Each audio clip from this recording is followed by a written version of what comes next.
Hey there, Kawaii50 here, and you're back! Or this is the first one of these videos you've clicked on. In that case, maybe go down to the description and click on part 1, I promise it's worth it, then come back and continue the journey. Welcome back to Rogue Trader! Last time we finally completed the tutorial ship and have moved on to Tutorial Galaxy. While there's still a lot to do here, we've got quite a few errands to run before we head into the huge game proper. Our first step is going to be to fly around looking for more party members so we can reach the game's maximum of 6. And look, I know we can make this super easy just by hiring some creative character party members. We could probably clear the entire game with a fully kitted out crime lord that we could hire right now, but I'm not looking to do that.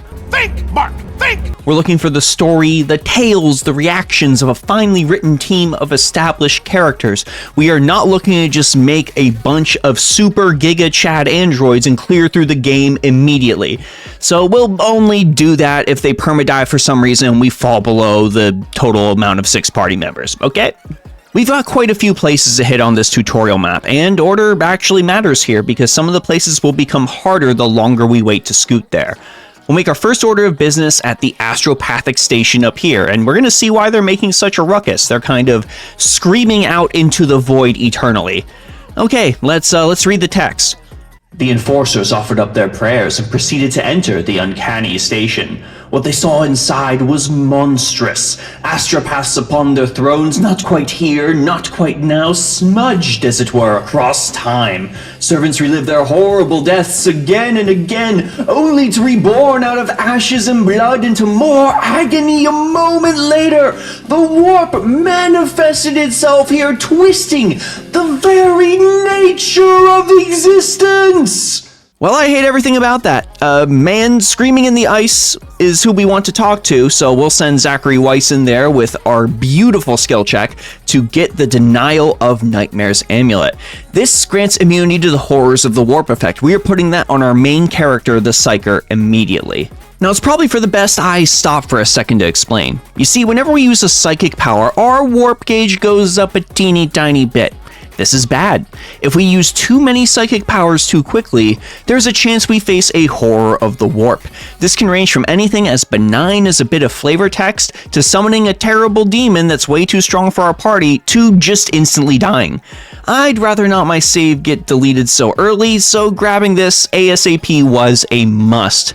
Now we're going to select the sensible option of burn everything on the station and move on. Next, we're heading down to this void ship because we need gear and I get another chance to explain a Rogue Trader mechanic to you all. Profit factor!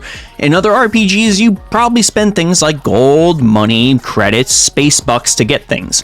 In Rogue Trader, that is a mere fraction of the valuables, resources, and power available to us, despite being barely level 4 or 5. In Rogue Trader, once you have the correct amount of available profit factor and reputation with the faction, you just get the thing because you met all the requirements. No selling, no bartering is necessary. It's incredibly convenient, but will also lead to occasions where we buy a bunch of stuff at once because I forgot to routinely check what was on sale, or wasn't able to. After equipping all of our new toys, we head to Eurac V, where the navigators live in this sector. This is not only the easiest area for us to tackle at this time, but this area will also give us one of our most powerful single party members who will dip out of our party occasionally. I get it, some people may hate that I don't always bring her along, but Argenta and the other 2 girls I'm waiting on are far more important for our overall survival, mainly because I chose to play a Psyker. It would be a little bit different if I was the standard broken noble officer build. We pull up and we can't contact the station or get any information about what's happening. But I am a Rogue Trader now, and I can do what I want at the level of Link breaking everyone's valuables because he is the hero of time. So in we go.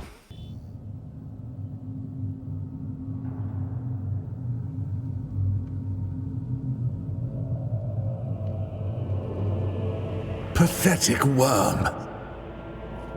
You dare to argue with your master? It was not you whom I swore to serve within these walls. My lips are sealed. Confess! What was the old man's last command? What are you planning? Give up, Keeper. You have lost this battle. Again. We're getting nowhere with these ones, sir. Permission to execute them.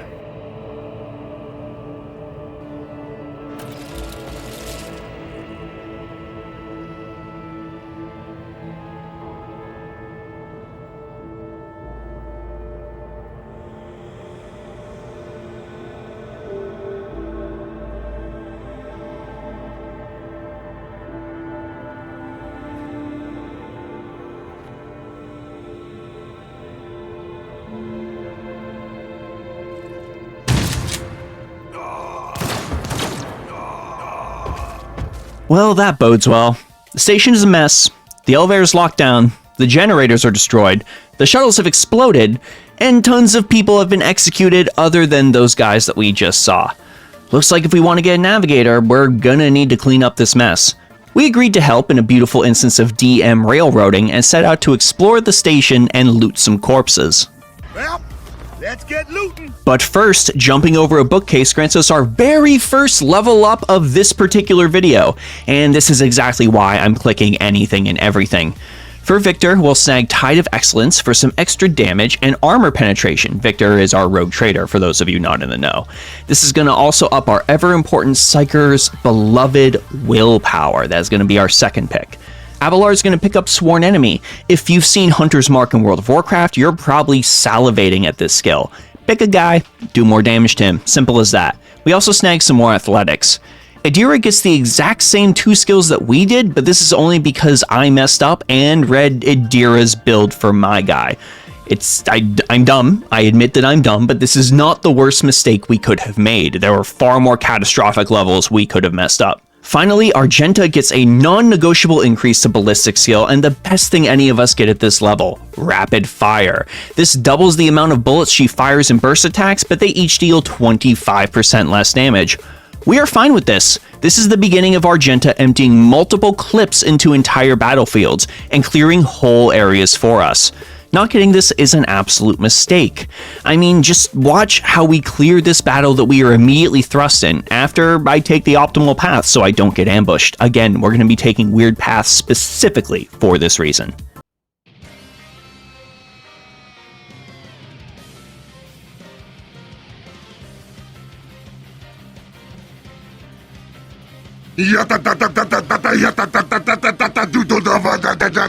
Kaboom! Kaboom!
Absolute cake.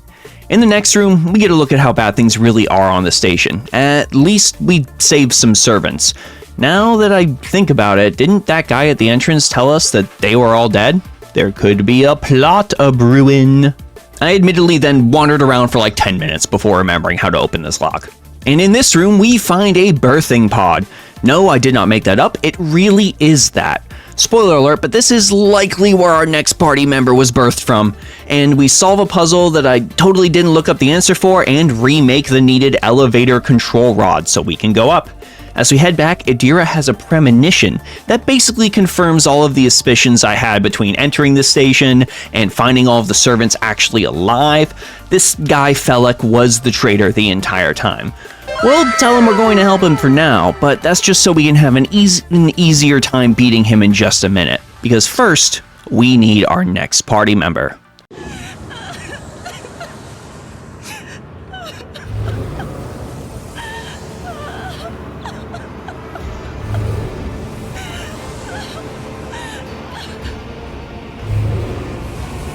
This pasty character slowly moving towards you is Cassia, the child that Felek is so afraid of and our next party member.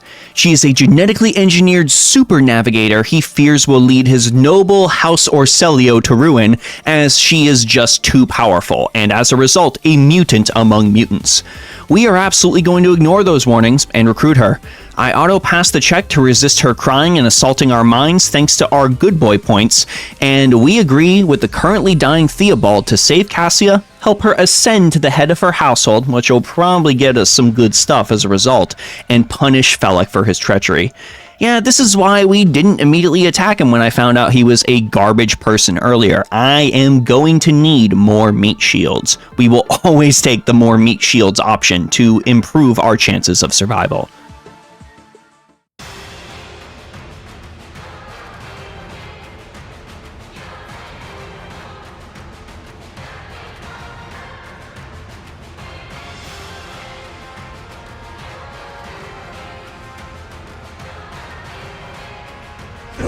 No, no, no, no, no, no, no! Wait, wait, wait, wait! Wait, wait, wait, wait, wait!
Yeah, calling that a boss fight isn't even fair. We take Cassia back to our ship, and since we're so nice, we're going to take along her servants as a bonus. Now we get to level up Cassia.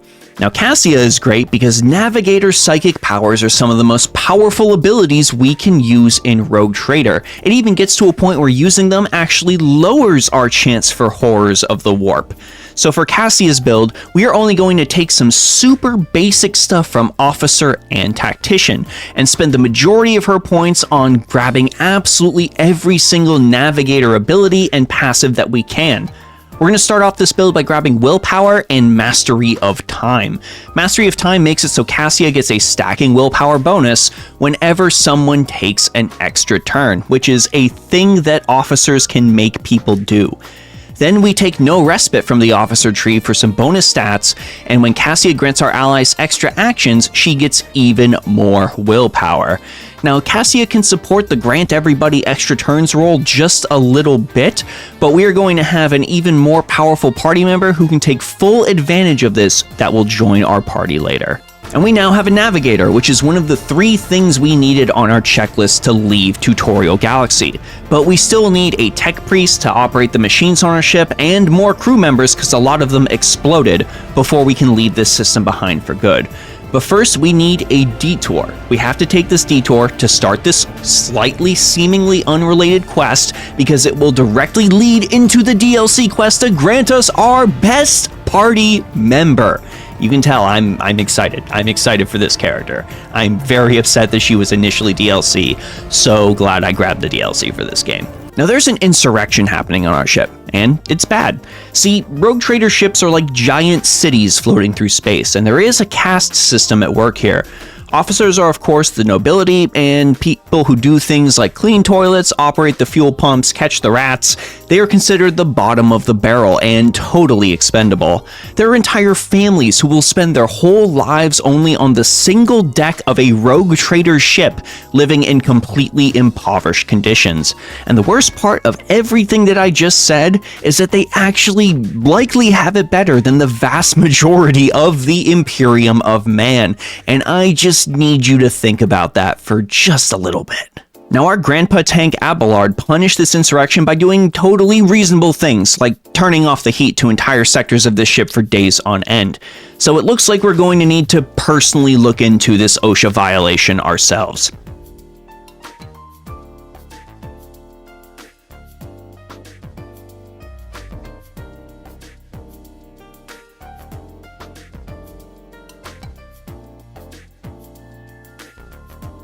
We head down and negotiate with the strikers and tell them with our exceptional coercion, again, based off of our intelligence because of that skill I took back in the last video, that we can't give everyone guns and remove the enforcers, but we'll grant them things like basic human rights and as a treat and maybe not violate the Geneva Convention. Abelard disagrees with this because that's not how things have always been done. We tell him that Theodora probably should have spent more time on trifling matters and maybe she wouldn't be dead, which upsets him, understandably. But then we also tell him that we are going to do things differently and work together with him to help find new ways to tackle all of these problems. This makes him happy enough. Overall, we did good, and the ramifications of this choice will become clear later in the story. And solving this strike grants us another level up. Cassia takes Waking Nightmare to grant an area of enemies a huge debuff, and she gets Eye of Oblivion for a passive debuff on everyone they can see that stacks with the other debuff ability we just took. Argenta's going to grab some agility and even more ballistic skill. Not an exciting level up, but she's going to be able to dodge and hit things even better. Adira takes sensory deprivation for another debuff on enemies, as well as some warp lore to pass some skill checks and get us some more EXP. Abelard's going to increase his weapon skill and get 2 extra movement points, which is huge for a melee-based character like him. And finally, we get Biomancy, a completely new psychic skill that at this time lets us buff our allies' strength, which is going to be very important for many party members. And we'll take tech use because we got nothing better to spend it on, and opening locks is fun. With that seemingly unimportant mission complete, it won't be long until our best party member joins us. And that's what I got for you all today. Thank you all so much for watching. We are just going to keep trucking forward with the Rogue Trader series. I've got tons more footage. You won't be seeing me dying anytime soon. We are going to push through on this game and really, really make it a special experience here on the channel. For all of you watching, I really do appreciate it. Thank you so much for indulging me in this super cool long form series. I've really wanted to do something like this for a long time, so thank you for your support.